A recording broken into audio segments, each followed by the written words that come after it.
agradecer em especial ao Wendel, né, que organizou esse evento, segunda edição, né? Agradecer o convite. Tenho certeza que o Wendel já está junto com o professor Ricardo de Manaus e talvez o Gutenberg no Amapá, montando uma rede de geopolítica. Né? E esse é um tema que me parece muito candente aqui na região. E aí eu pensando, por que disso, né? Essa valorização da geopolítica mais até do que no centro-sul do país. Ela não tem nenhum encontro regional de geopolítica ainda.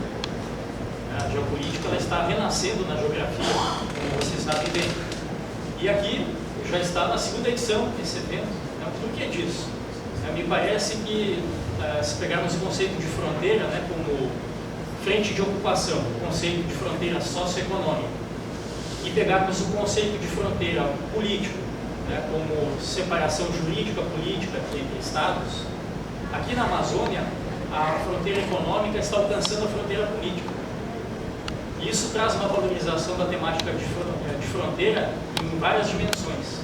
Então, talvez por isso, esse interesse tem ocasionado a geopolítica para a Amazônia em pleno século XXI. Falar de geopolítica é um tema delicado ainda dentro da geografia do Brasil. Isso em razão aí de dois movimentos. O primeiro deles é a Escola Francesa de Geografia, que associou a geopolítica ao pensamento nazista. Então, por muito tempo, dentro da geografia, falar em geopolítica era defender ideias expansionistas, imperialistas, idênticas ao do nazismo na Alemanha. Depois disso, entrou, a partir dos anos 70, 80, entra no Brasil forte a geografia marxista, através também dos franceses, né? Yves Lacoste, a geografia serve em primeiro lugar para fazer a guerra, vocês devem ter lido esse livro. E aí os marxistas vão dizer que a geopolítica, ela serve ao imperialismo, aos estados maiores das forças armadas e aos estados maiores das grandes corporações internacionais. Portanto, a geopolítica era coisa do capitalismo. Então, aceitamos acriticamente essas duas correntes, aí, a francesa e a marxista, e negligenciamos a geopolítica dentro da geografia. Ela volta na geografia como matérias da mídia. Você lendo o jornal, acompanhando a televisão, você vai ver que a geopolítica é ativa no mundo inteiro. Ela é dinâmica, fatos estão acontecendo. E dentro do Brasil também. Agora parece que os geógrafos estão se redespertando para esse fator geopolítico. Né? Nós vamos ver que, na verdade, tudo isso eram discursos contra a geopolítica. Né? Porque a Venezuela tem uma geopolítica, e a Venezuela hoje não é um país cujo governo é de direita. Né? A União Soviética comunista tinha uma geopolítica, a Rússia, sua herdeira, continua com essa geopolítica. A China, que é um país ainda hoje que se diz comunista, tem uma geopolítica. Então a geopolítica ela não é só de estados capitalistas. A geopolítica não é só expansionista territorial. A geopolítica ela tem várias acepções. Existe sim a geopolítica fascista, mas existem geopolíticas que não são fascistas. E agora eu vou provocar, né, o debate já, e pedir que vocês abram as suas mentes. Se isso vale para a geopolítica, se existe geopolítica fascista e geopolítica que não é fascista, isso não vale também para outras áreas da geografia? Nós não temos hoje um ambientalismo que também é fascista? Assim como tem um ambientalismo libertador, que se preocupa da relação do homem com a natureza, tem um ambientalismo hoje que não se preocupa mais com o homem, só com a natureza. Isso será que também não é um fascismo? Então você tem múltiplas acepções hoje dentro da geografia para essa palavra fascista. Abram suas mentes, não peguem preconceitos, né? Porque a tolerância e o convívio salutar, ele exige isso, que a gente abra a mente para ouvir o outro. Então vocês estão ouvindo agora o outro, né? Uma outra fala, um outro discurso. Abram suas mentes. E aí no final, discordem se quiserem, se manifestem. Isso faz parte da ideária democrática e republicana. Então, vamos começar a apresentação falando sobre a geopolítica da Amazônia no século XXI.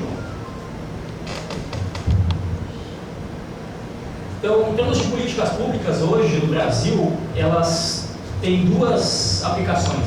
A primeira delas, a política ambiental, ela hoje está num patamar acima da política de desenvolvimento regional e se tratando de Amazônia. Primeiro vem a preocupação da preservação do meio ambiente, depois vem a integração regional. Segundo fator, se pensa hoje a incorporação da Amazônia em termos de segurança militar pelas fronteiras. A segurança da Amazônia é uma segurança de faixa de fronteira. Essas são as duas premissas que norteiam as políticas públicas hoje em se tratando de Amazônia. Qual é o argumento? Uma geopolítica da Amazônia não se faz sem a integração da Amazônia ao território nacional. Vou brincar um pouco com uma palavra que muitos vão achar que é fascista. Segurança e desenvolvimento não são indissociáveis. Esse é o lema da geopolítica militar. Geopolítica, né? Segurança e desenvolvimento. Então, hoje é errado falar de regime militar, mas será que não teve nada de bom naquela época? Agora tornou-se moda massacrar o PT. Mas será que o PT não vai deixar nenhum legado de positivo para a sociedade brasileira? Nós temos uma visão muito política, partidária dos momentos históricos. Então, assim como o regime militar teve coisas ruins e boas, o governo atual também teve coisas ruins e boas. E está tendo, né? Talvez continue, se sabe, em 2018. Né? Mas todo governo ele deixa algum legado. É isso que eu quero deixar em conta. Como vocês bem sabem, né? Falar em Amazônia, mais de metade do território nacional, e principalmente isso aqui, 5 milhões de quilômetros quadrados que precisam ser pensados ainda em termos de integração regional. Olha só os vazios. Esse mapa aqui mostra a integração energética sul-americana, setor de petróleo e gás, oleodutos e gasodutos. Vejam a América do Sul se preenchendo com oleodutos e gasodutos. Qual é o grande vazio? A Amazônia. A Amazônia ainda não está integrada em termos de gasodutos e oleodutos. A exceção, Coari e Manaus. Malha rodoviária. Vejam vocês, o adensamento rodoviário do Brasil. Qual é o grande vazio? Amazônia. Só com esse mapa a gente já pode dizer que a Amazônia não está integrada ainda efetivamente ao território brasileiro. Há espaços vazios. A visão agora estratégica militar, né? Começando com ela.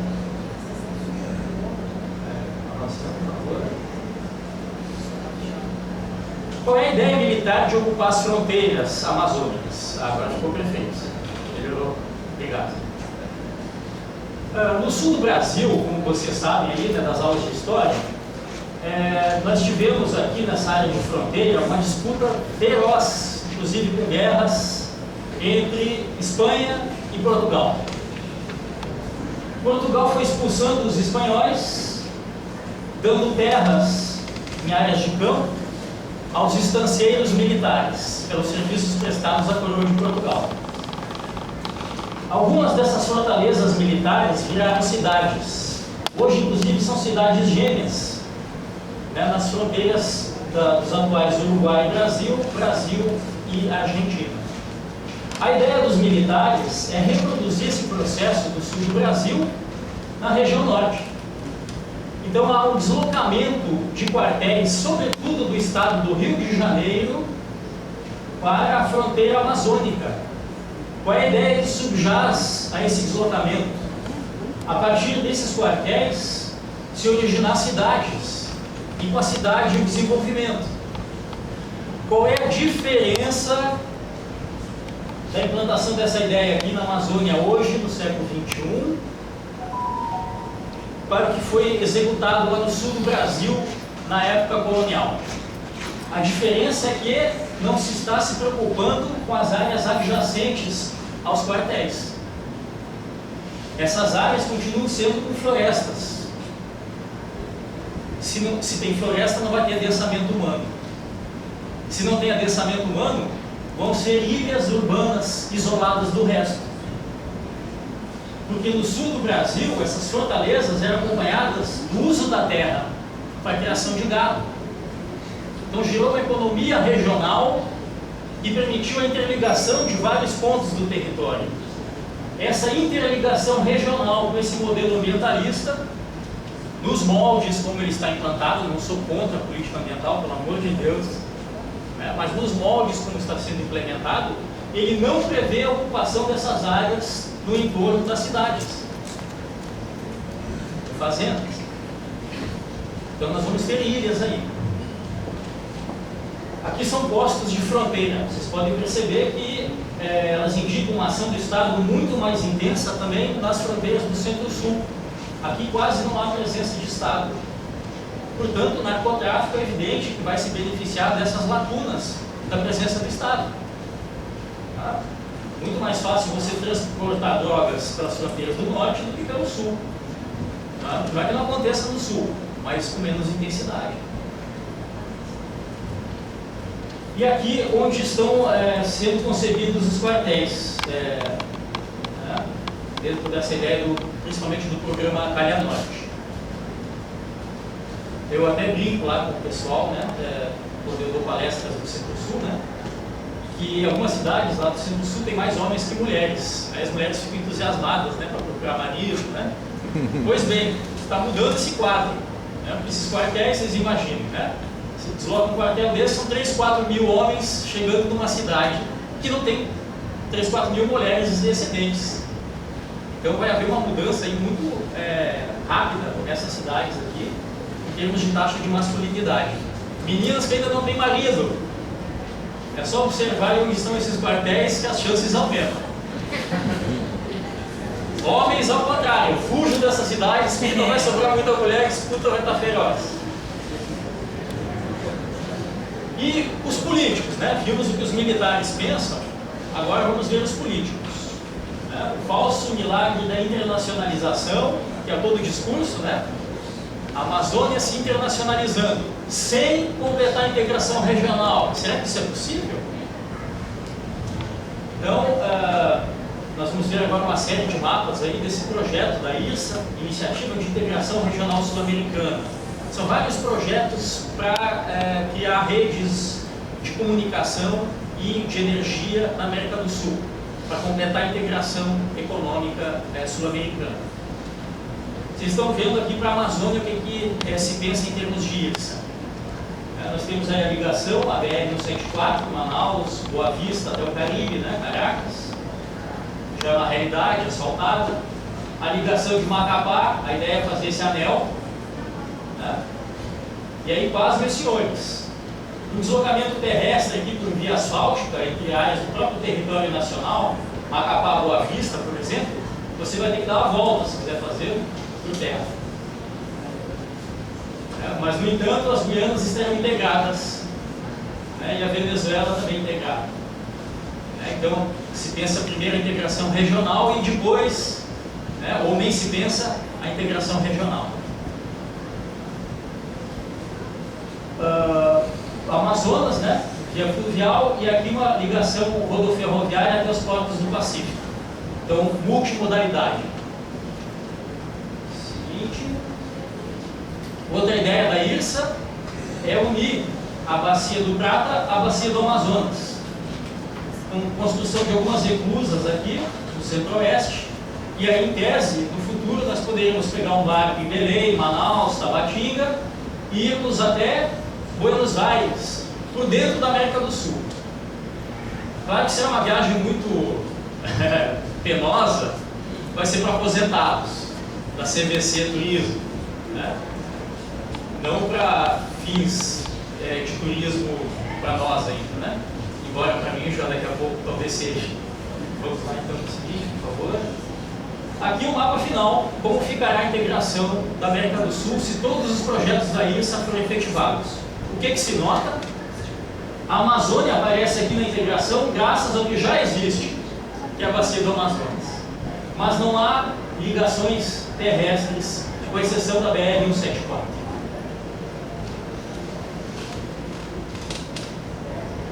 A Amazônia não é uma coleção de árvores. Alguém quer arriscar quem disse essa frase?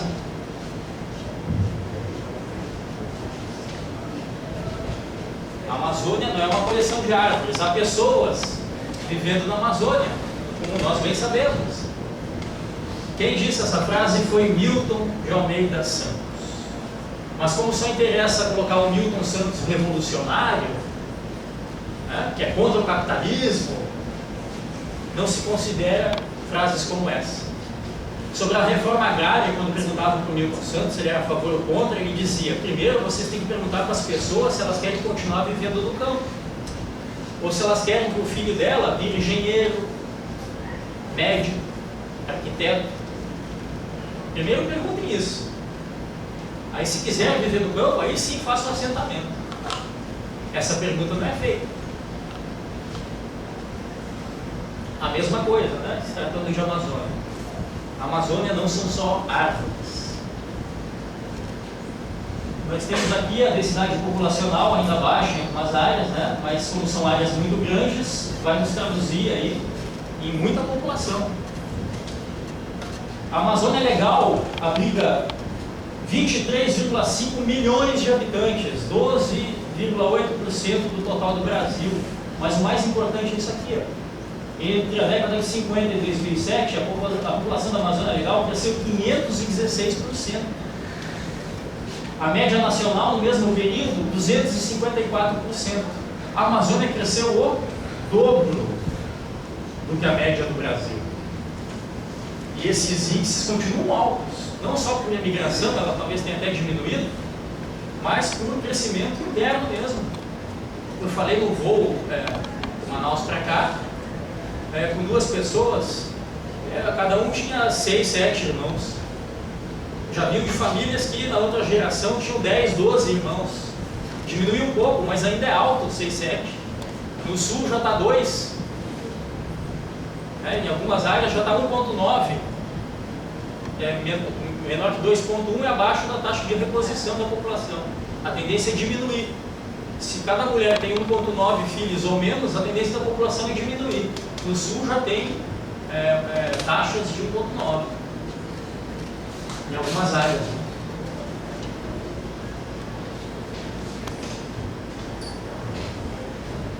Pode ir. Travou? Bom, é uma pena, eu tinha esse mapa aqui, uma série histórica, que é até 2030. Mas aqui, de qualquer forma, já dá para fazer algumas analogias. Vocês podem perceber aqui as áreas de desmatamento, que são esses pontos amarelos. Na verdade, são focos de incêndio, as áreas amarelas. Podem ver que aqui no interior da Amazônia, pouca área amarela, quer dizer que tem poucos focos de incêndio. Eles se concentram aqui. Slide seguinte. O Ministério do Meio Ambiente chama essa área aqui de arco de fogo. É o arco de fogo. Com isso passa a ideia do quê? Que tem fazendeiros aqui que ficam tocando fogo na floresta amazônica. Na verdade, essa área aqui, ela é a que reúne a maior parte da população amazônica, desses 23 milhões que nós falamos há pouco. A maioria da população amazônica vive nessa área aqui. Vai de Manaus, de Belém, Manaus, vai pelo Rio Amazonas, mas principalmente no sentido de Porto Velho. A ocupação da Amazônia, ela ocorre fundamentalmente do centro-sul. Melhor esse? Alô, alô? Piorou. Piorou? Piorou. Alô, alô? Testando? Melhorou? Agora tá bom? Então, a ocupação da Amazônia, basicamente, ela ocorre a partir da expansão da infraestrutura. A população vai junto com a infraestrutura. Ela não pode ir primeiro, senão ela fica desassistida. Então, quando a infraestrutura ela penetra as bordas da floresta, a ocupação humana pode se estabelecer de forma duradoura. Essas são as áreas de ocupação da Amazônia de modo efetivo. E as áreas verdes são aquelas que ainda estão praticamente sem ocupação. metade da Amazônia ainda é sem ocupação, muito rarefeita a população. Mas a outra metade não, a outra metade já tem pessoas querendo infraestrutura. Se você perguntar para qualquer pessoa, ela vai dizer que é importante ter uma estrada asfaltada. Porque com a estrada asfaltada, o filho dela vai até a escola, ela vai ter um posto de saúde. A estrada asfaltada vai provocar desmatamento? É fato, vai provocar desmatamento. Mas você também não vai colocar área asfaltada em toda a floresta amazônica. Você vai escolher áreas. Assim como fazendas, você não vai disseminar fazendas em toda a área da floresta amazônica. Você vai escolher áreas. Então, repensando a questão da geopolítica, comecei pelo militar, né? Vou repensar agora em termos militares. Oberido Couto e Silva, né, no livro Geopolítica do Brasil, o que ele falava?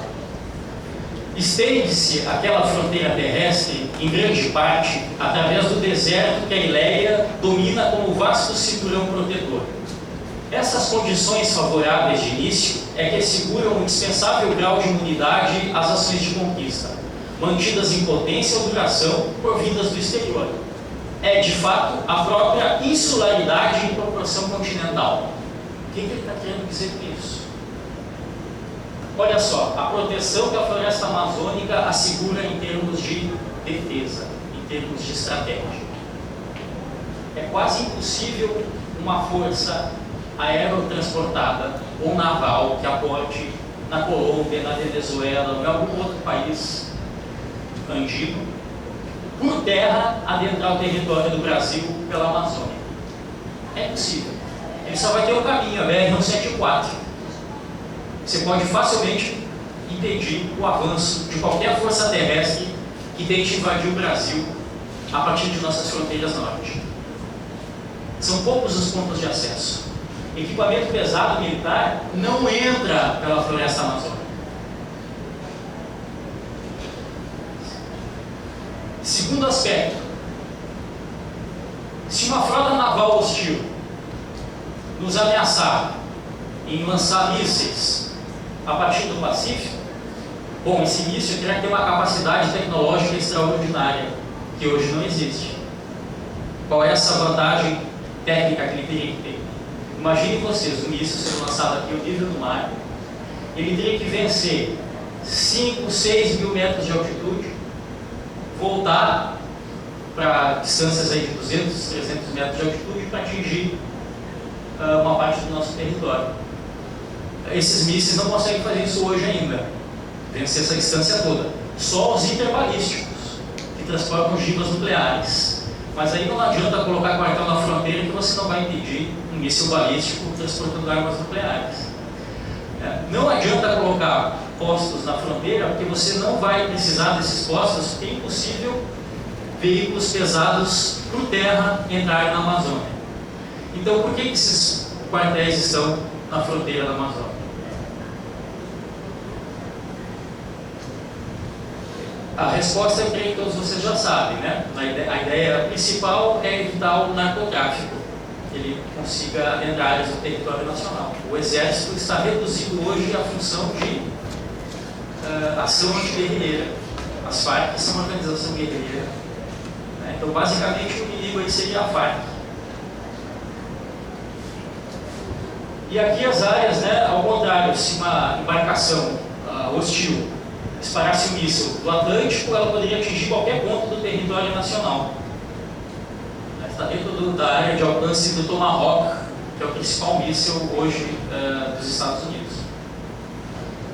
Só que aí, então, aqui você tem que, na verdade, evitar, né, que esse litoral possa ser acessado por frotas hostis. Então, o investimento tem que ser no mar, né, e não nas fronteiras, do ponto de vista militar. Para quem quiser saber mais, eu indico essa revista aqui, né, que é a revista de Geopolítica.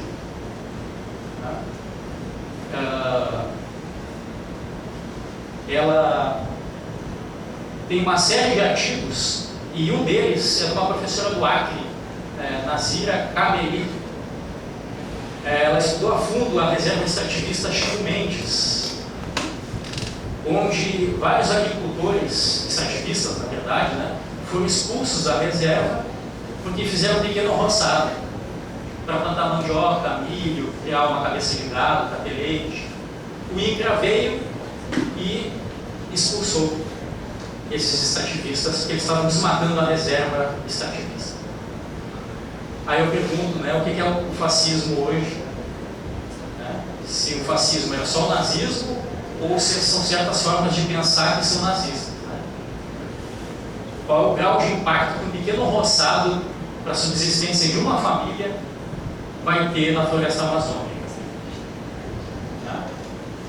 E mesmo que isso tudo, somando essas pequenas ações, elas causem um certo problema ambiental, quer dizer, será que essas pessoas não têm o direito de também participarem do processo de modernização?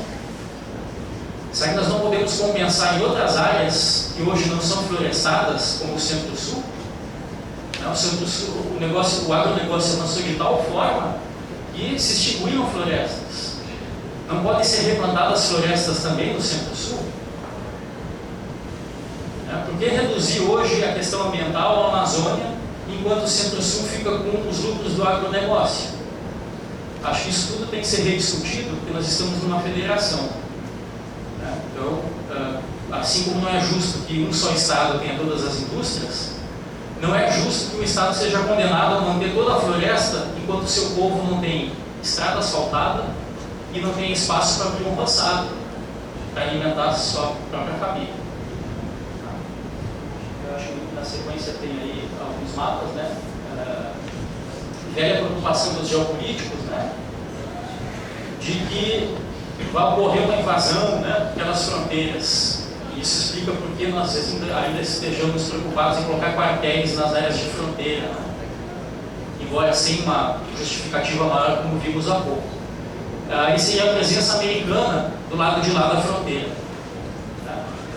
Mapas exagerados. Na verdade, hoje só existe uma presença significativa de americanos na Colômbia, e ainda assim a pedido dos colombianos, para combater a Farc. Acabou aí? Tinha mais um, mas se foi. Eu vou ver se eu consigo passar aqui um pequeno vídeo para vocês, que é bem sintomático do que nós estamos falando, né? O Mário Travassos, ele falava que o perigo para a segurança do Brasil é ela virar pelo noroeste, né, da América do Sul, ou seja, via Colômbia e via Venezuela. Eu não acredito muito que essa realização esteja para acontecer ainda nesse século, né, porque ainda existem muitas áreas florestadas que impedem, né, qualquer avanço militar. Agora, de qualquer forma, essa penetração americana hoje, ela não pode ser lida do ponto de vista militar. Ela deve ser lida do ponto de vista dos interesses econômicos. Então, aí é outra ordem de desafio, né, que envolve parcerias com os países da região e não necessariamente atos de conquista. A pastinha Tabatinga, a Amazônia, eu acho que não trouxe os filhos. Pode voltar. Esse meridionalismo, por favor.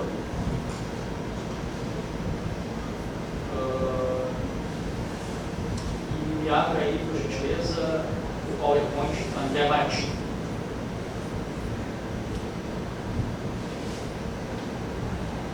Agora vamos avançando. Pode avançando. Vai avançando bem devagar. Pode ir até eu parar. Aí, pode voltar um pouco. Mais um. Perfeito.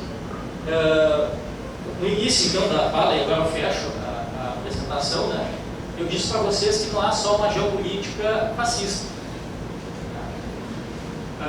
Existe um professor no Brasil, por exemplo, que se chama André Martins, da USP, e ele defende uma postura meridionalista do Brasil.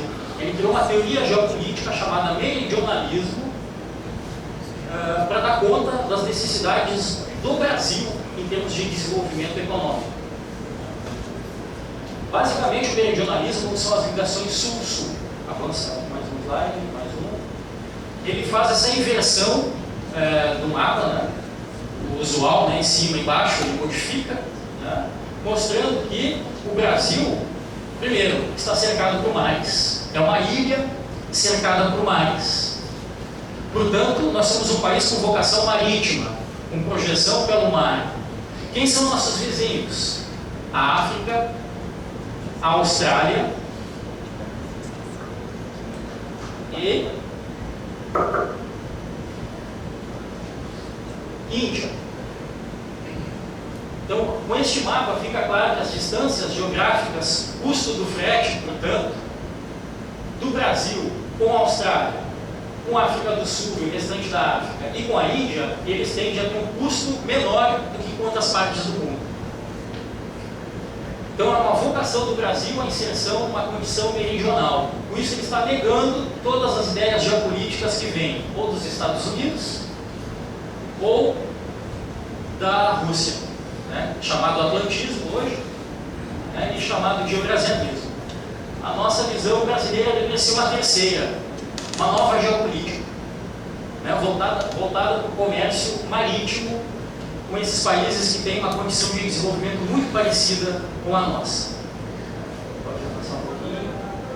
E aí ele compara, né? O hemisfério norte. Todo mundo pensando na cabeça, hemisfério norte, né? Rússia, Alemanha, Canadá, Estados Unidos. São áreas continentais densas, nós somos áreas mais dispersas. Né? Temos um mar com característica. O hemisfério norte é frio, para desenvolver uma agricultura é mais difícil. E nós temos um clima quente, chegando a 2, 3 safras por ano no Brasil, contra uma safra na Europa, dependendo do produto. O hemisfério norte tem muita gente e nós temos muito espaço. Então o Brasil ele tem sim essa vocação do agronegócio. Nós temos potencial para alimentar o mundo e uma população até 7, 8 vezes maior do que a nossa atual. É um potencial que o Brasil tem. É um potencial que a Rússia não tem, é um potencial que o Canadá não tem, que a Alemanha não tem, que os Estados Unidos já chegou ao limite. O Brasil ainda tem esse potencial. Pode avançar.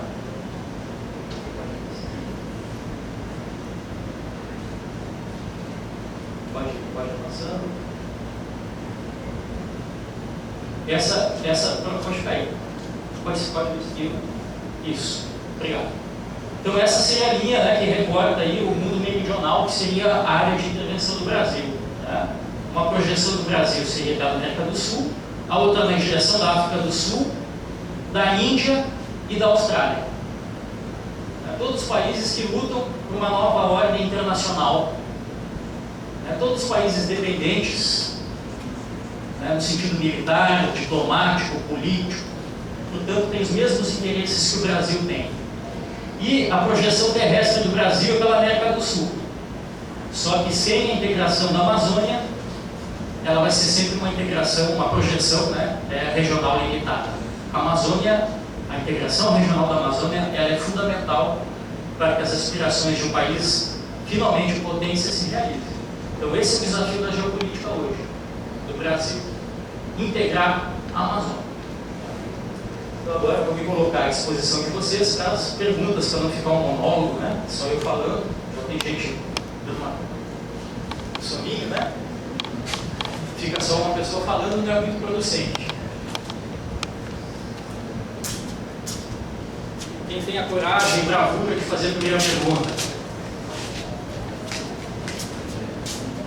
Bom dia, parabéns pela apresentação. Meu nome é Lenil, sou professor do IFAM. Acho que salientar essa questão que o senhor falou a respeito dessa alternativa da pecuária na Amazônia para o desenvolvimento da região. A gente sabe que a fronteira agrícola ela já está presente no estado do Amazonas, no município do sul, Humaitá, Apuí, está muito forte a criação de gado e também a monocultura, né? E aí, com isso vem a questão do desmatamento, vem essa questão dessa contraposição do desenvolvimento, né, da Amazônia realmente. Mas o que tem que ser colocado, acho que nunca a gente deve, e o senhor colocou muito bem, a questão tem que ser perguntado. Às vezes o brasileiro pensa muito sobre a Amazônia do país para a Amazônia, mas muitas vezes não pensa da Amazônia para o país. Né? Nós temos populações dentro da floresta, né, que será que eles querem de repente um agronegócio? Será que eles querem desenvolver da forma que o Brasil pensa? Eu acho que tem essa questão dessa contraposição entre o agronegócio e uma agricultura de base ecológica que possa de repente garantir essa perpetuação da floresta para as próximas gerações, porque a gente sabe que o agronegócio ele não é sustentável. Né? E uma agricultura de base ecológica voltada aos princípios da agroecologia, voltada para o tripé da sustentabilidade, acho que ela tem que ser fortalecida, e também nas instituições, né, que tem que ser feito esse arranjo com as instituições, a fiscalização do Exército realmente, né, a atuação dos órgãos INCRA, né, que muitas das vezes acontece, os órgãos se instalam aqui na região, aí vem aquela palavra que se colocou muito clara, fascismo, uma instituição instalada aqui só para se configurar que existe, mas de fato ela não exerce o papel. Então, assim, eu acho que só para salientar, é uma questão importante. Eu acho que nós da Amazônia temos que refletir sobre isso, né, sobre essa nossa visão de dentro para fora também. Eu acho que é importante. Obrigado. Ano passado nós tivemos um encontro de geopolítica em Manaus, né? E aí uns alunos no final da apresentação me procuraram e falaram: professor, o que eu poderia fazer em termos de pesquisa para publicar na revista de geopolítica? O que eu disse a eles, eu vou dizer a vocês todos, né? A revista de geopolítica está aberta e querendo estudos que venham da região, porque nós só temos ainda um olhar da Amazônia de gente de fora, né? ou defendendo o ambientalismo, né? A Berta Becker colocou que tem vetores, né, de planejamento do território, um desses vetores é o ecológico. Ele fez um sucesso gigantesco. A Berta Becker, né, era carioca, né? Eu aqui não sou, né, da região, né? Então, estou falando da geopolítica da Amazônia no século XXI, né? Mas eu estou querendo mostrar para vocês que existem ideologias. Agora, a realidade na Amazônia é só vocês que podem falar. Então, eu encontrei muitos alunos dizendo: professor, você não sabe o que está falando, em Manaus no ano passado, né? Você não sabe o que está falando. Uma estrada, ela vai trazer todos os problemas para os indígenas, vai colocar eles até na bebida. Aí eu falei: olha, que eu saiba, uma bebida todo mundo gosta, né?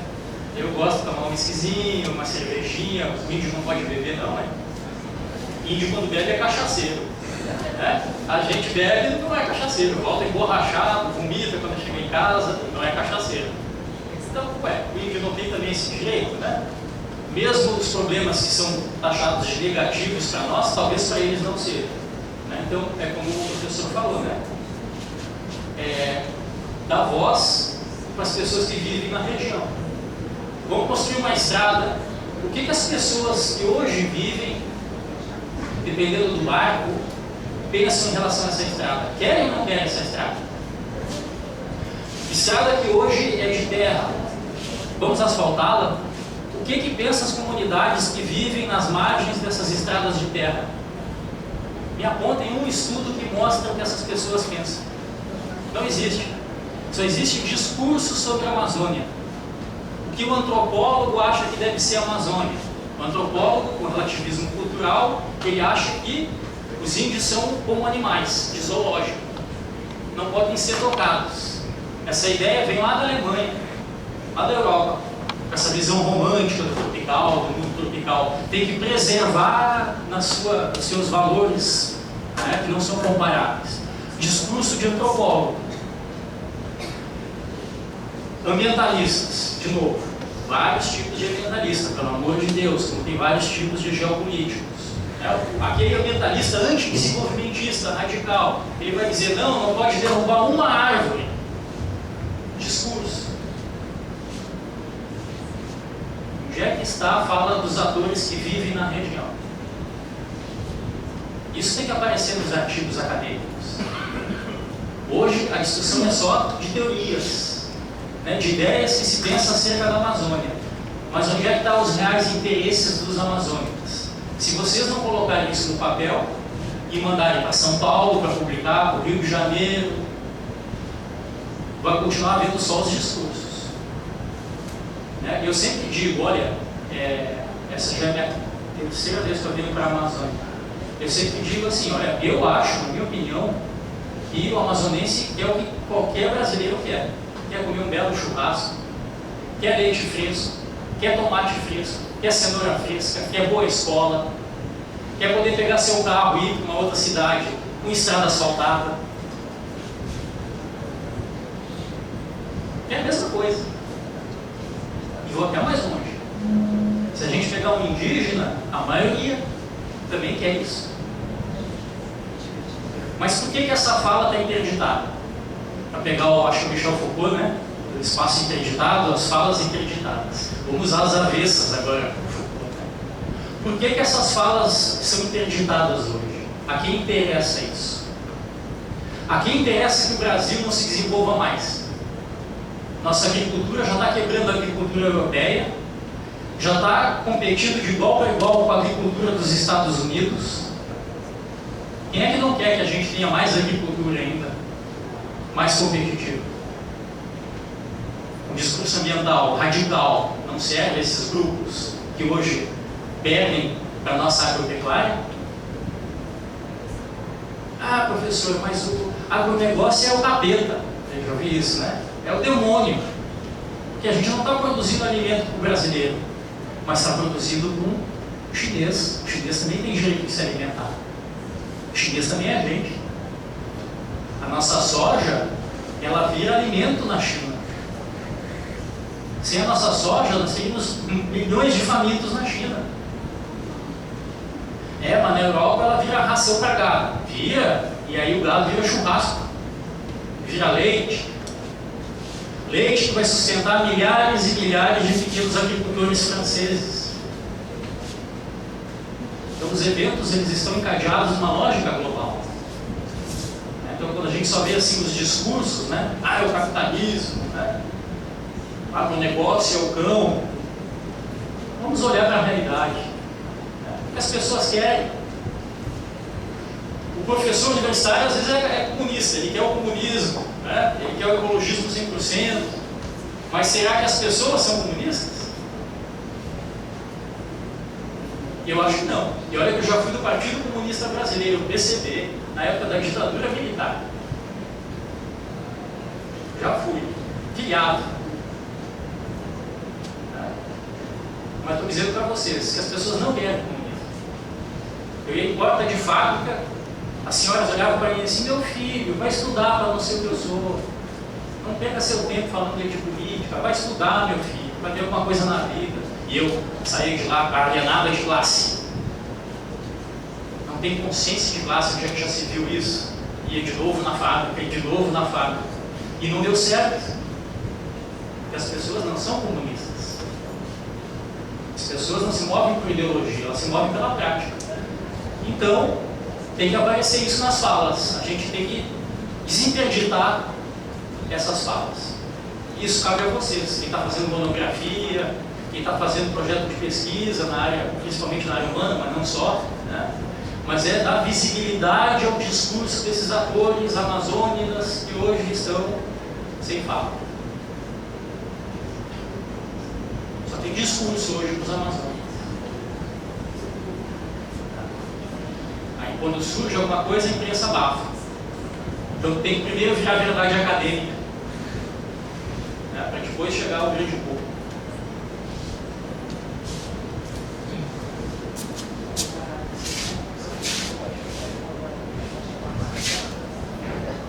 Vamos lá, gente, bravamente, mais alguma pergunta? Mais uma vez aqui, mas é importante isso, só para deixar claro, como até nas suas palavras, que como o senhor falou a respeito de uma comparação daí também da gestão da presidência, que tudo tem que ser um lado positivo, né?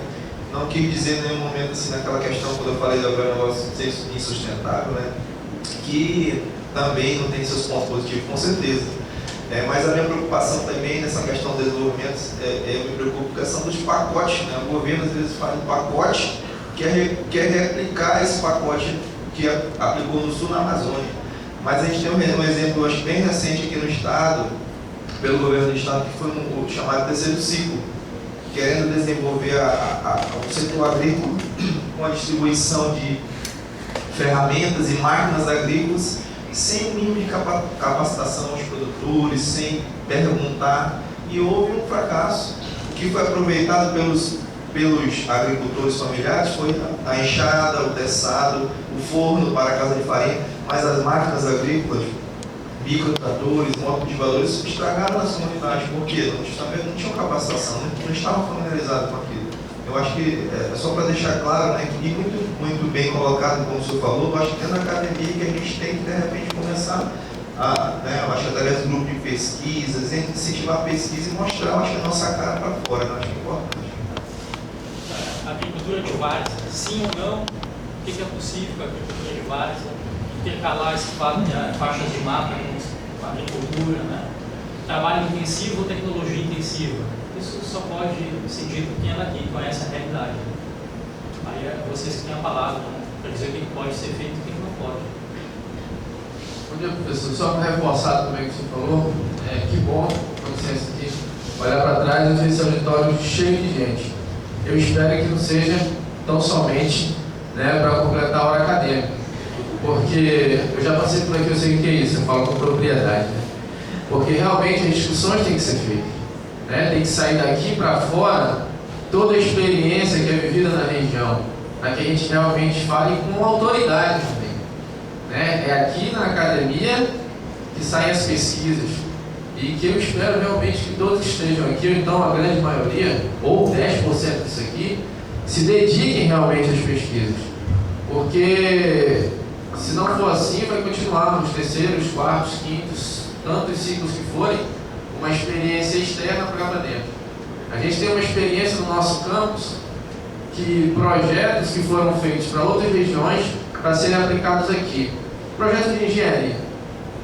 E aqui tem toda a sua particularidade, né? Tem toda a sua peculiaridade. Aconteceram que os projetos vieram, tiveram que ser refeitos, então foi um retrabalho e também envolve custo. A gente sabe que o próprio asfaltamento das nossas vias, e que nessa visão geopolítica de desenvolvimento é necessário, principalmente para escoar essa produção agrícola. Hoje, muito do que não se faz aqui na Amazônia, na nossa região, é justamente por conta dessa infraestrutura. Há muito desperdício de alimento. Nós vamos nas comunidades, até mesmo realizando as pesquisas, que mais a gente ouve falar daquele agricultor familiar e que se pergunta como que eu vou levar, né, a minha produção de banana lá para a feira se eu não tenho condições. Muitos, né, resolvem ainda arriscar, colocam um cacho de banana pesando cerca de 50 quilos, 40 quilos por aí, e tem que andar muito, né, e parar de tempo em tempo para descansar, porque nem um trator tem, e se tivesse, não ajudaria muito, né, por conta que realmente as nossas vias não são regulares e não são as ideais. Então acho que a pesquisa realmente é fundamental e tem que parar de virar discurso, quando tem discurso, e realmente mostrar resultados, porque aí respalda mais as falas. Só para ter uma ideia, né, conversando esses tempos aí com um outro professor, né, ele falou que era irracional asfaltar as estradas na Amazônia, porque você colocava a capa de asfalto 3, 4 anos devido ao clima, às chuvas, né, e estava estragada a capa asfáltica. Ora, a China conseguiu fazer uma estrada de ferro num terreno lamacento do degelo, lá no Tibete. Fez uma estrada de ferro, né, um solo que se você colocar o pé afunda. Fizeram uma base boa, a estrada de ferro está lá no Tibete. Os tibetanos só rezando para Dalai Lama não conseguiram fazer aquilo. Os chineses foram lá e fizeram. Então mesmo a ocupação chinesa do Tibete tem algum efeito positivo, né, gera desenvolvimento. Então aqui também, se você fizer uma boa base, que não foi feita, né, as estradas na época da ditadura, infelizmente, né, não se tinha experiência, ganhou uma empreiteira lá, safado, né, o agente capitalista, de fato, ele pensa no lucro. Se você não regular certinho, né, tem que regular, dizer qual vai ser a espessura da capa de asfalto, ir lá e fiscalizar, né, tirar a amostra do solo. Mas se você fizer uma boa base, né, em última instância, se nem com boa base dá, você tem concreto para alguns setores, aí, algumas áreas é muito caro, mas para algumas áreas de maior fluxo, então pode se pensar no concreto. A técnica existe, não existe a vontade política. Hoje o problema é de vontade política. Internacionalmente não tem recursos hoje para você fazer uma estrada asfaltada na Amazônia. Os bancos não emprestam. O Banco Mundial não empresta. É a política dos países desenvolvidos de não incentivar qualquer desenvolvimento na Amazônia. Pelo desmatamento, entre aspas. Então terá que ser feito com recursos nossos. Né? Mas tem a técnica. A técnica está aí. O problema é político. Bom dia, professor. Meu nome é Fred Espinosa, sou professor de curso de letras desta universidade. A minha pergunta em si tem que ver com a última parte de seu discurso sobre geopolítica sul-sul ou meridionalismo. Então, você termina com a ideia de que o Brasil, para completar essa nova geopolítica sul-sul, teria que integrar a Amazônia, mas temos certos obstáculos, como acaba você de pronunciar. Primeiramente, o banco nunca vai dar dinheiro para desenvolver megaprojetos na Amazônia. E segundo, os próprios militares também desejam manter essa invulnerabilidade da Amazônia.